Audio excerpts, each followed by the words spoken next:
इस समय सबसे बड़ा संकट किसी जाति प्रजाति के ऊपर है तो वह हिंदू के ऊपर संकट है। कभी पाकिस्तान से भगाए गए थे, कभी अफगानिस्तान से भगाए गए, अब बांग्लादेश से भगाए जा रहे हैं। हमारे यहाँ मंदिरों में जाने का समय नहीं है, उनके यहाँ स्पष्ट नाम लेके मैं बोल रहा हूँ, सड़क पर भी नमाज पढ़ने के लिए जगह कम पड़ रही है।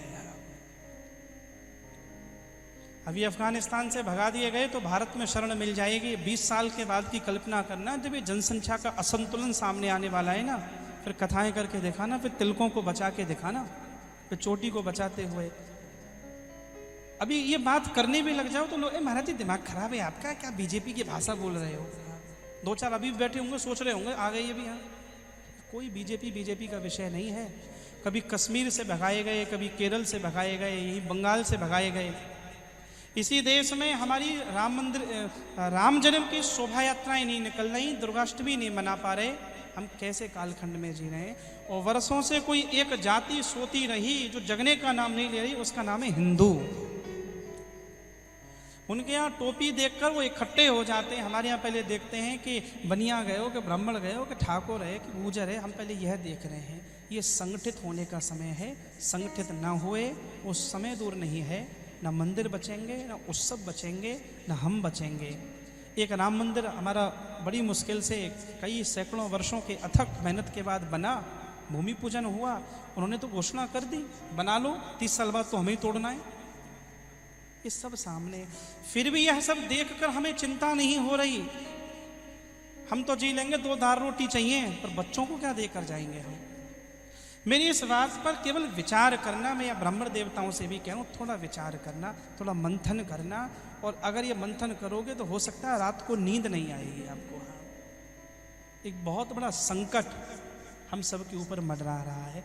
थोड़े संगठित हो जाएं, अपने उत्सवों को बचाएं, परंपराओं को बचाएं, और अपने तिलक, अपनी चोटी, अपने मंदिर, अपने उत्सव, अपनी वेद परंपरा, विप्र परंपरा, गौ परंपरा, इन सब के लिए सारी दुनिया में हम देखते हैं। मैं दुनिया के बहुत देशों में घूमा।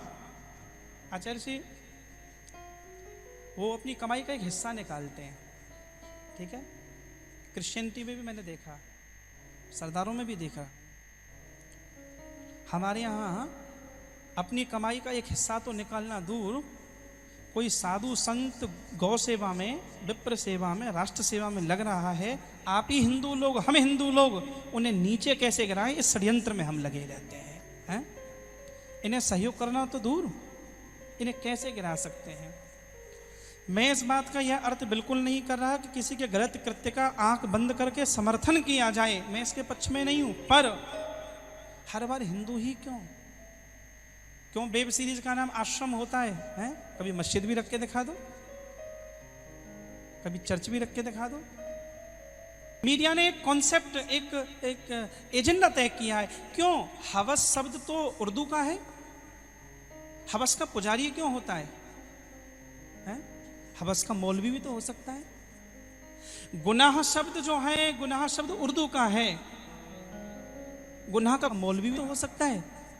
गुनाह का देवता ही क्यों होता है? अपनी थोड़ी स्वाभिमान को अपने हृदय से पूछना, अपना पेट भर लेना ये पशु पक्षियों का भी काम है। हम मानव देह में हैं। अपना देश, अपनी संस्कृति, अपनी परंपराएं बचे रहें। और सोशल मीडिया का एक बड़ा प्लेटफॉर्म है आपके पास, मर्यादित शब्दों में विरोध कीजिए, एक शास्त्रोचित हो, मर्यादोचित हो। मुझे नहीं पता महाराज जी, कई हमारे कलाकार लोग हैं, कल परसों भी मेरे पास आए। मेरी बात बुरी लगेगी, लगे तो लग जाओ, हाँ, किसी को लगे तो।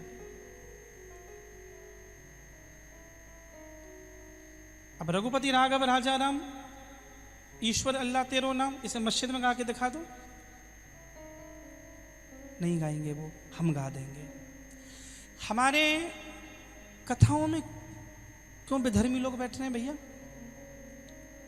आप संगीतकार आवश्यक नहीं कोई सब विप्र ही हों, हिंदू हों, तिलक का सम्मान तो करेंगे। मैं ब्राह्मण देवताओं से अनुरोध कर रहा हूं, आप कई कथावाचक होंगे, कई हैं, भविष्य में होंगे, पता चल जाए कान पकड़ के नीचे उतार देना। अगर गलती से भी पता चल जाए आपको तो कोई विधर्मी बैठा हुआ है हमारे पवित्र मंच पर, क्यों कोई विधर्मी बैठेगा? कहीं भी कोई जागरण कुछ भी दिखाई पड़े, जाओ आयोजक को विरोध करो, भैया क्यों ये खान साहब आएंगे? नहीं, थोड़े आप भी चेत जाओ। कश्मीर में अभी जब 2 शिक्षकों को गोली मारी गई ना, धर्म पूछकर गोली मारी गई, वो धर्म पूछकर गोली मांग रहे हैं, तुम धर्म पूछकर अपनी भागवत में भी एंट्री नहीं करा सकते हो? ये मेरा ऐसा स्वभाव नहीं है। मुझे 24 या 25 वर्ष हो गए, मैं ऐसी बातें कभी बोलता नहीं हूँ, मेरा और ऐसा ट्रैक नहीं है मैं कथा में। लेकिन कभी कभी जब इन चीज़ों को देखता हूँ कभी, तो मुझे पीड़ा होती है और कई बार लगता है अब वक्त की मांग है, अब खड़ा होना पड़ेगा। कभी कभी जब मुझे लगता है 90 और 92 के दौर में कश्मीर में मस्जिदों से आवाज़ लगाकर कहा था हिंदू जो हों वो शब्द भूल सकते हैं? अपने घर परिवार सब पैसे धेले छोड़कर चले जाओ, अपनी बहन बेटी को लेकर मत जाना। ये आवाज़ें लगाई गई थी। ये आवाज़ें अगर नहीं चेते ना, हर गांव कस्बों में सुनाई पड़ेंगे। 10-20 साल रुक जाओ, थोड़ा समय है। मैं इन भावी कथावाचकों से, कुछ होंगे भी, थोड़ा सा बस निवेदन यही कर रहा हूँ, कहीं जाओ यजमान के यहाँ भी जाओ तो यजमान को भी कहो। मैं तो कहने लगा हूँ मेरी कथाओं में, मैं तो कोई संगीतकार रखा भी नहीं, कभी गलती से हो भी गया हो, कभी एक आध बार जब पता नहीं था, पता चलने के बाद। अब अपने उत्सव, आप कलाकार हैं, आप भी संगठित होइए। हम लोग एक नायक ढूंढते हैं हमेशा। 80-90 के दशक में जब मूवी आई ना, तो हम नायक ढूंढते थे। हर फिल्म में एक हीरो आए। अभी भी हम नायक की परिभाषा में, मोदी आगे सब कछु है जावे वो, योगी आगे सब कछु नहीं, अपने मरे पर ही स्वर्ग मिलता है। सत्ता पर छपना काम करे। ब्राह्मणों के पास तो महाराज गायत्री के आप सब उपासक हैं, वेद शक्ति आपके पास, वेद तत्व आपके पास। एक परशुराम ने हुंकार मारी थी और कैसे महाराज अधर्म का विनाश किया था। एक ब्राह्मण की ताकत 10,000 के बराबर है। आप विचार शक्ति हैं, मुझे लगता है आप जाएंगे, देश को जागृत करेंगे, यह देश की मांग है। कैसे करेंगे, किस रूप में करेंगे, क्या उसका स्वरूप होगा, ये सब आप चिंतन कीजिएगा।